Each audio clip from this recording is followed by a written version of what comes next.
Di sebuah desa kecil di pesisir utara Jawa, aroma kuah panas dari warung Pak Tony selalu menggoda siapapun yang lewat. Kuah soto beningnya harum, gurih, dan entah kenapa selalu membuat orang ingin kembali lagi, dan lagi. Tak peduli panas terik atau hujan deras, pembeli tak pernah surut. Bahkan, di hari-hari sepi sekalipun, warung itu tetap penuh sesak. Namun, di balik gubuk sederhana yang menjadi pusat kehidupan ekonomi keluarga Pak Tony, tersimpan rahasia kelam yang tak pernah diucapkan. Rahasia yang hanya diketahui segelintir orang, dan satu makhluk yang sudah tak bernyawa. Di balik dapur, ada periuk besar tempat kuah soto menggelegak. Di malam-malam tertentu, kuah itu bukan hanya berisi rempah dan daging ayam, tapi juga sesuatu yang tak seharusnya bercampur dalam makanan manusia. Sesuatu yang datang dari alam kubur. Hari itu, matahari sudah mulai naik ketika aroma soto Pak Tony tercium hingga ke jalan besar. Para sopir angkot, buruh pasar, hingga pegawai kelurahan sudah terbiasa mampir untuk mengisi perut sebelum beraktivitas. Warungnya sederhana, hanya meja kayu panjang dan bangku panjang, tapi suasananya selalu ramai. "Pak, sotonya tambah kuahnya, ya." "Enak banget ini," ujar seorang pelanggan sambil menyeruput. Pak Tony hanya tersenyum sambil mengadu periuk besar di belakang. Senyumnya tenang, tapi matanya sesekali melirik jam dinding tua yang menggantung di sudut dapur. Jam itu adalah pemberian seorang orang pintar dari desa sebelah. Di luar, orang-orang memuji rasa masakannya. Di dalam pikirannya, hanya dia yang tahu, rasanya memang bukan rasa biasa. Malam sebelumnya, sekitar pukul 2 dini hari, Pak Tony berjalan pelan menuju dapurnya. Lampu sengaja ia matikan, hanya cahaya redup dari lampu minyak yang menerangi. Di sudut dapur, sebuah panci besar berisi kuah setengah matang terletak di atas tungku. Pak Tony duduk bersila di depannya, menunggu. Angin malam yang dingin tiba-tiba membawa aroma tanah basah. Dari arah pintu belakang, terdengar suara kain menyeret lantai, pelan, tapi pasti. Sosok itu muncul, tubuh terbungkus kain kafan kotor, wajah pucat membengkak, dan dari sela kain yang menutup mulutnya, keluar cairan kental yang menetes perlahan. Pocong itu melompat pelan, lalu berhenti di depan panci. Dari celah mulutnya, air liur jatuh plok, plok, ke dalam kuah panas. Tak ada suara selain desis halus saat cairan itu bercampur. Pak Tony menunduk hormat, lalu berbisik lirih. "Hatur nuwun, Mbah, semoga dagangan lari seperti biasa." Pocong itu tak menjawab, hanya menatap kosong, lalu perlahan menghilang. Kuah di panci tetap menggelegak, kini dengan aroma yang lebih memanggil dari biasanya. Keesokan harinya, orang-orang datang berbondong-bondong, tanpa tahu bahwa setiap sendok kuah yang mereka hirup, mengandung sesuatu dari dunia lain. Di seberang jalan warung Pak Tony, berdiri sebuah musola kecil. Imam musola itu adalah Ustaz Karim, lelaki parubaya yang dikenal tegas dalam urusan agama, tapi lembut kepada warga. Setiap pagi, ia sering melihat warung Pak Tony selalu penuh pembeli, bahkan sebelum ayam berkokok. Awalnya, Ustaz Karim tak memikirkan apa-apa. Ia hanya menganggap itu rezeki yang Allah berikan. Namun, belakangan, ada beberapa hal yang membuatnya heran. Beberapa jamaah sering bercerita aneh, mereka merasa seperti terpaksa ingin makan soto Pak Tony, bahkan di saat perut masih kenyang. Ada pula yang mengaku selalu memimpikan sosok mengerikan setiap malam setelah makan di sana. Puncaknya, suatu malam setelah sholat Isya, seorang pemuda bernama Badrun datang ke musola dengan wajah pucat. "Ustaz, saya mau cerita," katanya lirih. Badrun mengaku pernah masuk dapur warung Pak Tony lewat pintu belakang saat mencari sandal yang hilang. Di sana, ia melihat sebuah panci besar berisi kuah soto, namun di atas permukaannya mengapung sesuatu yang tak wajar, gumpalan lendir kental, kehijauan, yang mengeluarkan bau tanah kuburan. Mendengar itu, kening Ustaz Karim mengernyit. Dalam hatinya ia bergumam, "Naudzubillah, ini sudah mencurigakan." Malam itu juga, Ustaz Karim memutuskan menyelidiki. Ia sengaja duduk di teras musola hingga larut malam, mengawasi warung Pak Tony yang sudah tutup. Jam menunjukkan pukul 1.50 ketika ia melihat sosok Pak Tony keluar dari rumahnya menuju dapur. Lampu tidak dinyalakan. Tak lama, dari arah jalan belakang yang menuju kuburan, terlihat sesuatu bergerak, melompat-lompat perlahan. Darah Ustaz Karim berdesir. Sosok itu semakin dekat, terbungkus kain kafan kotor, dengan wajah bengkak kehijauan, dan dari mulutnya menetes cairan kental. Ia melihat jelas, pocong itu masuk ke dapur Pak Tony, lalu tubuhnya membungkuk di atas panci kuah. Plok, plok, plok, cairan itu jatuh, bercampur dengan kuah panas yang mengeluarkan aroma menggoda.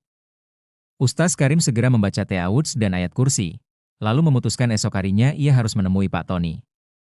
Bagi Ustaz Karim, ini bukan sekadar urusan dagang, ini sudah masuk ke wilayah syirik, perbuatan yang bisa mengundang murka Allah. Namun, ia juga tahu, membongkar rahasia ini bukan hal mudah. Karena siapapun yang pernah berurusan dengan pesugihan ludah pocong, konon terikat janji dengan makhluk itu. Dan memutus janji itu, bisa berakhir dengan kematian. Pagi itu, udara desa masih sejuk ketika Ustaz Karim melangkah menuju warung Pak Tony. Warung belum buka, hanya pintu kayu setengah terbuka dan aroma kuah soto yang sudah mulai menguar.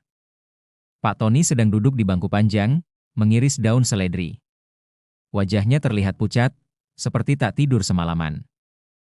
"Assalamualaikum, Pak Tony," sapa Ustaz Karim. "Waalaikumsalam, Ustaz." "Ada perlu?" jawabnya dengan senyum tipis, namun tangan yang memegang pisau tampak sedikit bergetar. Tanpa basa-basi, Ustaz Karim duduk dan menatapnya lekat. "Saya ingin bicara empat mata. Tentang dagangan panjenengan." Pak Tony terdiam. Pisau di tangannya diletakkan. Napasnya terdengar lebih berat. Ustaz Karim menunduk sebentar, lalu berkata pelan namun tegas. "Semua rezeki datangnya dari Allah. Kalau ada yang mencampurinya dengan bantuan makhluk gaib, itu syirik, Pak." Pak Tony menelan ludah. "Saya nggak paham maksud Ustaz." Ustaz Karim mendekat, suaranya kini lebih rendah. "Tadi malam saya lihat, pocong dari arah kuburan masuk ke dapur panjenengan. Saya tahu apa yang terjadi." Wajah Pak Tony langsung pucat pasi. Matanya membelalak, tangannya mulai gemetar. "Ustaz, saya nggak punya pilihan," bisiknya dengan suara bergetar. Ternyata, 5 tahun lalu, usaha warungnya hampir bangkrut. Hutang menumpuk, anak sakit, dan istri minta pisah. Di saat itulah seorang teman lama mengenalkannya pada Mbah Dirun, seorang dukun yang menawarkan pesugihan penglaris ludah pocong. "Perjanjiannya cuma satu," lanjut Pak Tony dengan suara serak, "selama saya terus kasih makan orang dengan kuah itu, warung saya akan laris, dan kalau saya berhenti, nyawa saya atau keluarga saya yang jadi gantinya." Saat mereka berbicara, angin tiba-tiba bertiup dingin. Tirai bambu di pintu belakang bergoyang, dan dari celahnya, terlihat bayangan tubuh terbungkus kain kafan berdiri diam, kepalanya sedikit miring, menatap ke arah mereka. Pak Tony langsung menunduk ketakutan, sedangkan Ustaz Karim spontan membaca ta'awudz. "Ini sudah keterlaluan, Pak Tony. Kita harus putuskan ini. Sekarang," tegas Ustaz Karim. "Tapi, Ustaz, saya takut. Mbah Dirun bilang kalau saya memutus perjanjian tanpa ritual penutup, pocong itu akan datang menjemput saya." Ustaz Karim menarik napas panjang. "Kalau kita bersama, dengan izin Allah, makhluk itu nggak bisa berbuat apa-apa. Malam ini, kita akan lakukan ruqyah di warung ini." Menjelang tengah malam, Ustaz Karim kembali ke warung membawa air zam-zam, minyak habatus sauda, dan mushaf.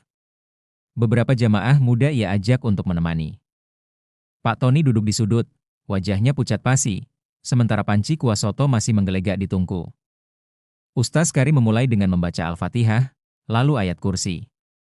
Angin di ruangan tiba-tiba berubah dingin menusuk, lampu berkedip, dan dari panci terdengar suara, kahahahaha, kahahahaha, seperti desahan marah.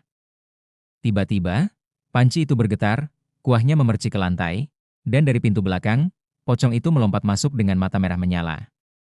Dari mulutnya mengalir ludah kental yang menetes ke lantai seperti darah hitam. "Allahu Akbar," teriak Ustaz Karim sambil terus membaca surat Al-Baqarah ayat 255. Pocong itu menjerit panjang, suaranya seperti campuran tangisan dan tawa. Angin malam berhembus menusuk tulang. Lampu warung Pak Tony berkedip-kedip seperti hampir padam, sementara di tengah ruangan, Ustaz Karim berdiri tegak memegang mushaf, dikelilingi beberapa pemuda yang wajahnya mulai pucat. Pak Tony duduk di sudut, memeluk lutut, tubuhnya bergetar hebat. Pocong itu kini berada di tengah ruangan. Tubuhnya basah kuyup seperti baru diangkat dari kuburan. Dari mulutnya, cairan kental hitam terus menetes, mengeluarkan bau busuk bercampur anyir darah. Matanya merah menyala, tatapannya tertuju tajam pada Pak Tony. "Allahu Akbar." Ustaz Karim mengangkat tangannya, lalu mulai membaca surat Al-Baqarah ayat 255 dan diikuti Al-Ikhlas, Al-Falah, dan An-Nas berulang-ulang. Setiap kali ayat dibaca, pocong itu berteriak, jeritan panjang yang membuat udara seolah bergetar. Dari kain kafannya, keluar asap hitam pekat yang melayang-layang di ruangan. Panci kuah di atas tungku mulai mendidih hebat tanpa api. Airnya berubah keruh kehijauan, mengeluarkan gelembung besar seperti sedang direbus dari dalam. Dari gelembung itu, terdengar suara-suara aneh, tawa, tangisan, dan bisikan yang memanggil nama Pak Tony. Tiba-tiba, salah satu pemuda yang ikut membantu jatuh pingsan. Tubuhnya kejang, mulutnya mengucapkan suara parau. "Kamu melanggar janji, sekarang nyawamu gantinya." Ustaz Karim segera meletakkan tangannya di dahi pemuda itu sambil membaca ayat ruqyah. Pocong itu melompat cepat, mendekati Pak Tony. Dalam ketakutan, Pak Tony menjerit. "Jangan ambil saya. Saya akan terus memberi makan orang dengan kuah itu. Jangan ambil saya." Namun Ustaz Karim berteriak lantang. "Cukup, Tony. Rezeki dari syirik akan membawa laknat, bukan berkah." Ia lalu memercikkan air zam-zam ke arah pocong itu. Seketika terdengar suara seperti daging terbakar. Pocong itu menjerit lebih keras, tubuhnya berasap, kain kafannya mulai robek terbakar cahaya yang tak terlihat. Ustaz Karim membaca Quran surat Asy-Syaffat ayat 110, suaranya semakin keras. Pocong itu berusaha bertahan, tapi setiap ayat yang dibacakan membuatnya mundur. Kain kafannya terlepas sedikit demi sedikit, memperlihatkan wajah mayat yang membusuk dengan mata kosong yang berlinang cairan hitam. Akhirnya, dengan jeritan panjang, pocong itu meledak menjadi kabut hitam yang keluar dari warung, melayang ke arah kuburan. Panci kuah di tungku tumpah, airnya mengalir ke lantai, dan dari kuah yang tercecer, muncul cacing-cacing tanah yang bergeliat sebelum mengering. Pak Tony terkulai lemas. Ia menangis keras, memohon ampun sambil bersujud. Malam itu, warungnya menjadi sunyi untuk pertama kalinya. Sejak malam ruqyah itu, warung Pak Tony tak pernah buka lagi. Panci besar yang dulu selalu penuh kuah soto kini berdebu di sudut dapur. Pak Tony mengurung diri di rumah, tak mau bertemu tetangga. Orang-orang mengira ia sedang merenung dan bertobat. Namun kenyataannya, sesuatu yang jauh lebih mengerikan sedang menunggunya. 3 hari setelah ruqyah, tubuh Pak Tony mulai menunjukkan tanda aneh. Kulitnya pucat seperti mayat, matanya sayu, dan dari mulutnya keluar bau tanah basah. Kadang, saat ia bicara, bibirnya bergerak aneh, seperti menahan sesuatu yang ingin keluar. Malam-malamnya dipenuhi mimpi buruk. Ia melihat dirinya duduk di kuburan, makan daging busuk bersama pocong yang pernah datang ke warungnya. Hari keempat di malam itu, hujan turun deras. Petir menyambar, membuat rumah Pak Tony bergetar. Istrinya terbangun karena mendengar suara kain terseret di lantai dapur. Saat ia melongok, dilihatnya Pak Tony berdiri membelakangi, tubuhnya kaku. Di depannya, pocong itu berdiri, kain kafannya basah kuyup, wajahnya semakin hancur, dan dari mulutnya meneteskan ludah kental berwarna hitam pekat. Pocong itu membuka mulut lebar-lebar, mengeluarkan suara parau. Janji, harus ditepati. Pak Tony hanya bisa menangis. Tubuhnya tiba-tiba kaku, matanya memerah, dan ia muntah. Tapi yang keluar bukan makanan, melainkan gumpalan tanah bercampur cacing. Keesokan paginya, warga menemukan rumah Pak Tony terkunci dari dalam. Ketika pintu didobrak, mereka melihat Pak Tony terbaring di lantai dapur, tubuhnya membiru, matanya terbuka lebar, dan mulutnya mengeluarkan cairan hitam.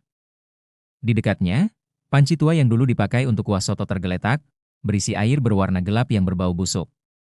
Yang paling membuat semua merinding, di bawah panci itu, terdapat jejak kaki basah yang memanjang dari dapur menuju pintu belakang, lalu hilang di arah kuburan. Sejak hari itu, tak ada yang berani membuka kembali warung tersebut. Konon, di malam-malam tertentu, orang yang lewat masih mencium aroma soto harum menggoda, dan jika seseorang mengikuti aromanya, ia akan berakhir berdiri di depan pintu dapur yang terkunci. Sambil mendengar suara plok, plok, plok cairan yang menetes ke dalam panci.